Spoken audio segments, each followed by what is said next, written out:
జరగాలని మరి దానికి కావాల్సినటువంటి నిధుల విషయంలో కూడా కొన్ని తప్పుడు సమాచారాలు పోతున్నటువంటి ఈ తరుణంలో మరి ముఖ్యమంత్రి గారు రెండు సందర్భాల్లో నిన్న కౌన్సిల్లో కూడా వారు క్లారిఫై చేయడం జరిగింది.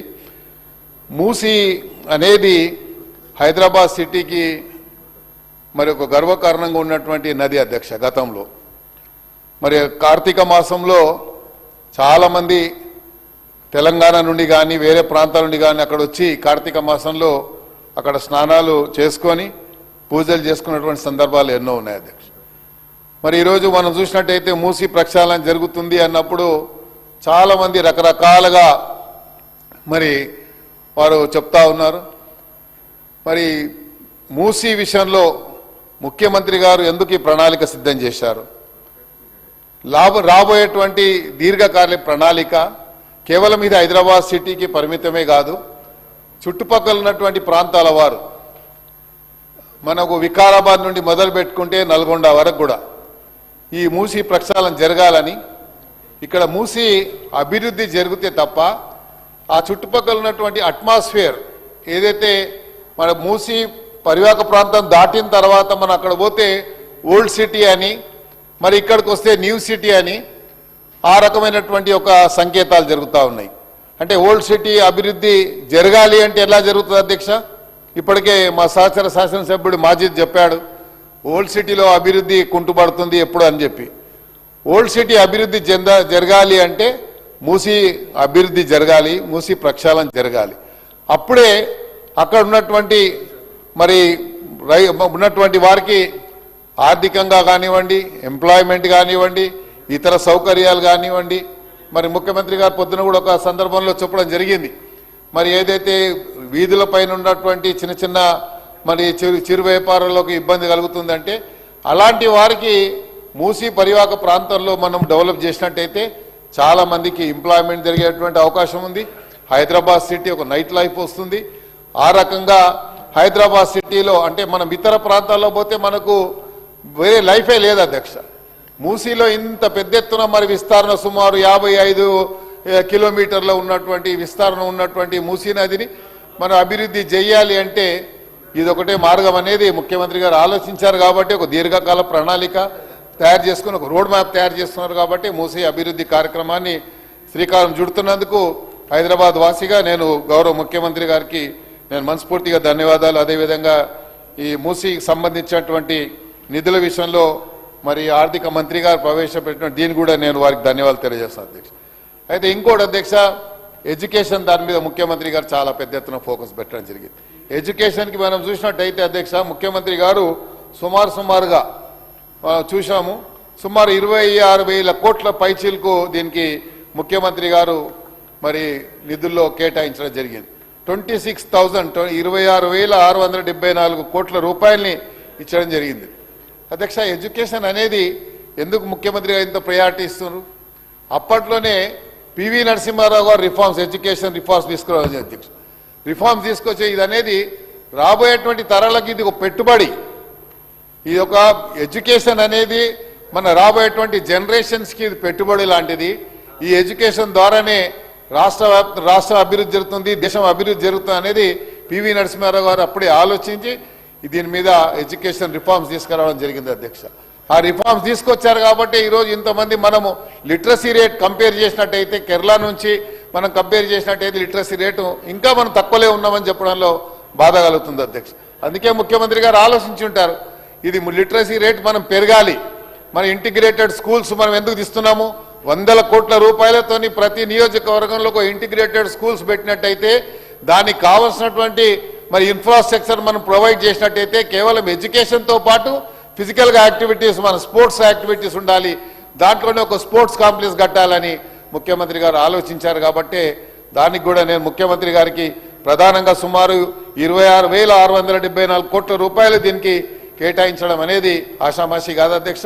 దానికి కూడా నేను ముఖ్యమంత్రి గారికి అదేవిధంగా డిప్యూటీ చీఫ్ మినిస్టర్ గారు ఫైనాన్స్ మినిస్టర్ గారు కూడా నేను ధన్యవాదాలు తెలియజేస్తా ఉన్నా అధ్యక్ష. ఇంకా ఎడ్యుకేషన్ సంబంధించి అధ్యక్ష మరి ఎక్కడైతే మరి జిల్లాలలో మాత్రము స్థలం ఉంటుంది, వాళ్ళ నియోజకవర్గాల్లో స్థలం ఉంటుంది కాబట్టి అక్కడ ఇంటిగ్రేటెడ్ స్కూల్స్కి 26 ఎకరాల పైచీలకు భూమి విస్తారంలో తీసుకున్నట్టయితే 26 కదా 27 ఎకరాల భూమి అక్కడ ఉంటుంది, అవైలబుల్ ఉంటుంది. కాబట్టి హైదరాబాద్ ఈ సిటీకి వచ్చినప్పుడు ఆ ఫెసిలిటీస్ లేవు, అంత స్థలం అక్కడ కూడా ఏ నియోజకవర్గం లేదు అధ్యక్ష. హైదరాబాద్లో దీన్ని కొంచెం విస్తరణ తగ్గించి మీరు ఎక్కడెక్కడైతే ఫెసిలిటీస్ ఉంటాయో ఆ ఈక్వల్ ఇంటూ ఫెసిలిటీస్ ఒక్క ఇది కాకుండా 2-3 క్లస్టర్స్ కిందగా 2-3 ప్రాంతాల కిందగా ఒక నియోజకవర్గంలో ఇచ్చినట్టయితే ఒక దగ్గర స్కూల్ బిల్డింగ్ కానీ, ఇంకో దగ్గర స్పోర్ట్స్ కాంప్లెక్స్ కానీ, ఇంకో దగ్గర వేరే మరి ఫెసిలిటీస్ కానీ ప్రొవైడ్ చేసినట్టయితే అది హైదరాబాద్ సిటీ ప్రజలకు కూడా అది ఉపయోగకరంగా ఉంటుందని చెప్పి కూడా నేను తమ ద్వారా గౌరవ మంత్రి గారితో కోరుతా ఉన్నా.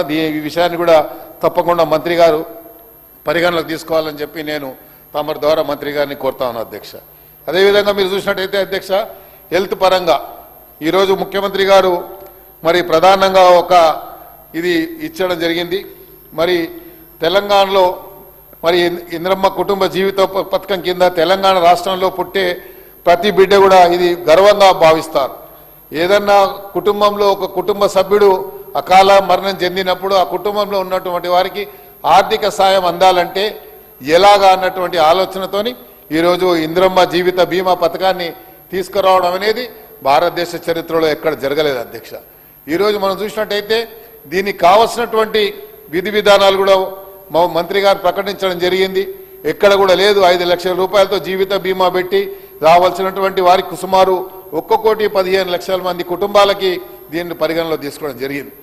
ఇది అదేవిధంగా అధ్యక్ష విద్యాపరంగా నేను చెప్పినప్పుడు ఇప్పుడే చెప్పినట్టుగా మీరు చూసినట్టయితే చాలా రకాలుగా మన విద్యావంతుల్ని మనం తయారు చేస్తూ ఉన్నాం. కానీ కొన్ని విషయాల్లో మాత్రము మనము ఇగ్నోర్ చేస్తున్నట్టు, అంటే ప్రభుత్వ దృష్టికి రాలేదేమో అని వస్తుందో లేదో అనేది కూడా కొంచెం ఆవేదన కలుగుతూ ఉంది అధ్యక్ష. ఎందుకు చెప్తా ఉన్నా అంటే బీసీలకు సంబంధించి ఈరోజు బ్యాక్వర్డ్ క్లాసెస్కి ఏమడుగుతాం అధ్యక్ష, సంఖ్యాపరంగా మనం చూసినట్టయితే మనం ఈరోజు మీ సెన్సస్ ప్రకారం చూసినట్టయితే మోర్ దెన్ 56%, అంటే నియర్లీ 60% బ్యాక్వర్డ్ క్లాస్ ఈ రాష్ట్రంలో దేశంలో ఉంటే, అందుకనే రాహుల్ గాంధీ గారు ఆలోచించారు బీసీలకు కులగణన జరిగిన తర్వాత ఆ సంఖ్య ఆధారంగా వాళ్ళకు అధికారం ఇవ్వాలి అనేది ఒక ఆలోచన కలిగి ఈరోజు బీసీలకు ప్రయారిటీ ఇవ్వాలని చెప్పారు. అయితే ఇందులో ఎస్టీ సబ్ ప్లాన్ ఉంది, అన్ని ఇతర ఎస్టీ సబ్ ప్లాన్ ఉంది. నేను తమ ద్వారా గౌరవ మంత్రి గారిని కోరుతా ఉన్నాను, బీసీ సబ్ ప్లాన్ని కూడా మీరు కేటాయించి ఇట్లా పెట్టాలని కూడా నేను డిమాండ్ చేస్తా ఉన్నాను. ఎందుకంటే బీసీలో 56 పైచీలకు ఉన్నటువంటి ఈ రాష్ట్రంలో డిసైడింగ్ ఫ్యాక్టర్ అధ్యక్ష ఈ కమ్యూనిటీ అనేది. డిసైడింగ్ ఫ్యాక్టర్స్కి మీరు పరిగణలో తీసుకోకపోతే రాబోయే రోజుల్లో మమ్మల్ని ఇగ్నోర్ చేశారు, లేకుంటే మా మీద చిన్న సవతి తల్లి ప్రేమ ఉంది అన్నటువంటి భావన కలిగేటువంటి ప్రమాదం ఉంది. కాబట్టి ప్రభుత్వం ఇన్ని రకాలుగా మరి ఇంత పెద్ద ఎత్తున ఒక ప్రణాళికబద్ధంగా ఈ రాష్ట్రాన్ని సర్వతోముఖ అభివృద్ధి చేయాలన్నటువంటి ఆలోచనతో ప్రభుత్వం ముందుకు పోతున్నట్టు ఈ తరుణంలో ప్రభుత్వానికి కూడా ఒక సూచన ఇచ్చేటువంటి బాధ్యతగా, ఎందుకంటే ప్రభుత్వము ఇంకా దీర్ఘకాలంగా ముఖ్యమంత్రి గారి నాయకత్వంలో ఇంకా అభివృద్ధి జరగాలి అంటే మరి ముఖ్యమంత్రి గారి దృష్టికి ఇలాంటి విషయాలు తీసుకెళ్లేటువంటి గురుతైన బాధ్యత ఈరోజు బ్యాక్వర్డ్ క్లాస్లో ఉన్నటువంటి వారందరి మీద ఈ బాధ్యత ఉంది అనే విషయాన్ని కూడా ఈ సందర్భంగా నేను మీ దృష్టికి తీసుకొస్తున్న అధ్యక్ష. తప్పకుండా అక్కడ మినిట్స్ నోట్ చేసుకునే వాళ్ళు ముఖ్యమంత్రి గారికి, ఇక్కడ ఎందుకంటే ఫైనాన్స్ మినిస్టర్ గారు లేరు, మరి నోట్ చేసుకునేవారు ఈ విషయాన్ని కూడా తీసుకెళ్లాలని కూడా తమ ద్వారా కోరుతా ఉన్నాను. రేషన్ కార్డుల అధ్యక్ష మీరు చూసినట్టయితే రేషన్ కార్డుల విషయంలో మీరు బిలో పవర్టీ లైన్లకు మనం ఇస్తా ఉన్నాం. దీంట్లో చూసినట్టయితే మనకు మంత్రి గారు ఇచ్చినటువంటి స్టేట్మెంట్లో నేను ఇంతకుముందే చూడడం జరిగింది అధ్యక్ష. సుమారు 1,15,00,000 మంది వరకు ఉన్నారు రాష్ట్రంలో బిలో పవర్టీ లైన్లో ఉన్నవారు అని చెప్పి వారు చెప్పడం జరిగింది. అయితే 1 కోటి మందిలో చాలా అంటే స్లమ్ ఏరియాస్లో అధ్యక్ష, చాలా ఏరియాలో ఉన్నటువంటి చోట స్లమ్ ఏరియాస్లో కొంతమంది కార్ డ్రైవర్స్ కానీ ఆటో డ్రైవర్స్ కానీ ఒక ఇంట్లో ఇద్దరు ఉంటే ఇద్దరు కూడా ఆటో నడిపించుకొని వాళ్ళ జీవన ఆధారాన్ని వాళ్ళ లైవ్లీవుడ్ అదే కాబట్టి అది చేసుకుంటా ఉన్నారు.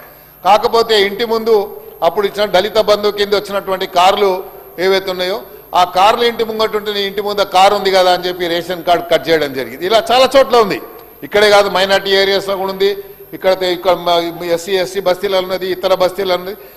అలాంటి వారికి నిజం కూడా ఎంతైతే బిలో పవర్టీ లైన్లో ఉన్న వారికి ఆదాయం ఎంత ఉందో అంతకు మించి వస్తుందని వాళ్ళు ఊహించుకుంటున్నారు తప్ప వాళ్ళు ఫిజికల్గా వెరిఫికేషన్ జరగడం లేదు. కాబట్టి అది కూడా పరిగణలోకి తీసుకొని అర్హులైన ప్రతి కుటుంబానికి శాచురేషన్ పద్ధతి అని ఎందుకంటూ అధ్యక్ష మనం అర్హులైన ప్రతి కుటుంబానికి ఇవ్వాలనేది శాచురేషన్ పద్ధతి అనేదే అందుకే పెట్టడం జరిగింది. ముఖ్యమంత్రి గారు కూడా చాలా కేటగిరికల్గా చెప్పడం జరిగింది. శాచురేషన్ పద్ధతిలో ఈ రేషన్ కార్డు ఇస్తామని చెప్పి అర్హులైన ప్రతి కుటుంబానికి. ఈ రేషన్ కార్డు అనేది కేవలం మనకు 6 కిలోల సన్నబియ్యమే కాదు అధ్యక్ష, దీని మీద నీమ్స్లో కానీ పెద్ద పెద్ద హాస్పిటల్స్లో మనం పోయినప్పుడు మనకు జరిగేటువంటి ఏదైనా ప్రమాదం వస్తే ఈ కార్డు వల్ల మనకు జరిగేటువంటి లాభం సీఎం రిలీఫ్ ఫండ్ వస్తుంది, అదేవిధంగా ఇతర మనకు వస్తూ ఉన్నాయి. కానీ దీనికి సంబంధించి మరి ఎప్పుడైతే ఈ రేషన్ కార్డు ఉండదో చాలా రకాలుగా ఇబ్బందులకు గురవుతుంది. కాబట్టి దీన్ని కూడా శాచురేషన్ పద్ధతిలో తీసుకొని అర్హులైన కుటుంబానికి ఇచ్చే విధంగా చూడాలని కూడా నేను తమరి ద్వారా I will conclude sir, only 2 minutes. मैं स्पीकर साहब से 2 मिनट का परमिशन लिया साहब, ऑलरेडी मैं हमारे पार्टी के तरफ से इधर 2 पार्टियों की तरफ से इनिशिएट किए, लेकिन मैं कुछ चीज़ा जो है गवर्नमेंट के इल्म में लाना चाह रहा था, इसीलिए मैं लिया हूँ सर. उसी तरह अगर आप देखेंगे तो इंदिरम्मा को जीविता बीमा का आपने बताया था अभी. హాస్పిటల్ సాబ్ हमारे మా ఏరియాలో ఖైరతాబాద్లో 50 బెడెడ్ హాస్పిటల్ నేను హెల్త్ మినిస్టర్గా ఉన్నప్పుడు నేను శాంక్షన్ చేయడం జరిగింది. దాంట్లో కావాల్సినటువంటి మరి ఇన్ఫ్రాస్ట్రక్చర్ కొంచెం ప్రొవైడ్ చేసిన అప్పుడు 13-14 కోట్ల రూపాయలతోని అది బిల్డింగ్ కట్టిన తర్వాత దాంట్లో అడిషనల్గా మేము కావాలి, ఒక ప్యూరిఫైడ్ వాటర్ ప్లాంట్ కావాలని చెప్పాము, సిటీ స్కాన్ కావాలని చెప్పాము, డాక్టర్స్ కావాలని చెప్పాము. అవన్నీ కూడా ఇంకా పెండింగ్లో ఉన్నాయి అధ్యక్ష. ఇదే కాకుండా బీసీలకు సంబంధించినటువంటి ఎడ్యుకేషన్ సంబంధించి ఏదైతే ఓవర్సీస్ స్కాలర్షిప్ నేను అనుకుంటాను బీసీ మంత్రి గారికి ఐడియా ఉండొచ్చు. ఓవర్సీస్ స్కాలర్షిప్ అనేది చాలా మందికి పెండింగ్లో ఉన్నాయి. చాలా మంది ఎవ్రీ డే మా దగ్గరికి మినిమం అన్న ఒక 10 మంది వస్తారు. మా పిల్లలకు అప్పట్లో 10 లక్షలు వచ్చాయి, ఇంకా బ్యాలెన్స్ 10 లక్షలు వస్తే మా పిల్లల ఎడ్యుకేషన్ కంప్లీట్ అవుతుంది. ఇప్పుడు ఉన్నటువంటి పరిస్థితుల్లో ఉన్నటువంటి మీరు ఇజ్రాయెల్, ఇరాను, మరి యుఎస్ఈ వార్ సందర్భంలో చాలామంది భయప్రాంతులై మళ్ళీ తిరిగి రావాలనుకుంటారు. ఎందుకంటే మళ్ళీ మధ్యలో డ్రాప్ అవుట్ అయి వస్తే ఒక అకాడమిక్ ఇయర్ మొత్తం కూడా అలా పోయేటువంటి ప్రమాదం ఉంది. కాబట్టి ఆ స్కాలర్షిప్ ఏదైతే పెండింగ్లో ఉన్నటువంటి బీసీ ఓవర్సీస్ స్కాలర్షిప్ని వెంబడే రిలీజ్ చేసినట్టయితే వారికి సరైనటువంటి లాభం జరుగుతుంది అని. ఎందుకంటే మనం విద్య అనేది ఒక టాప్ ప్రియారిటీగా తీసుకున్నారు ముఖ్యమంత్రి గారు. కాబట్టి అది ఒక మరి ఇది కేవలం ఒక ఇదిగా కాకుండా ప్రభుత్వం మీద ఎక్స్చెక్కర్ మీద భారం అనుకోకుండా ఇది బాధ్యతగా భావించి వారేమో చెప్తూ ఉంటారు సార్. అధ్యక్ష, గౌరవ సభ్యులు అడిగినట్టుగా ఎవరైనా విదేశీ విద్యానిధి కింద మొదటి ఇన్స్టాల్మెంట్ పొంది ఉండి రెండో ఇన్స్టాల్మెంట్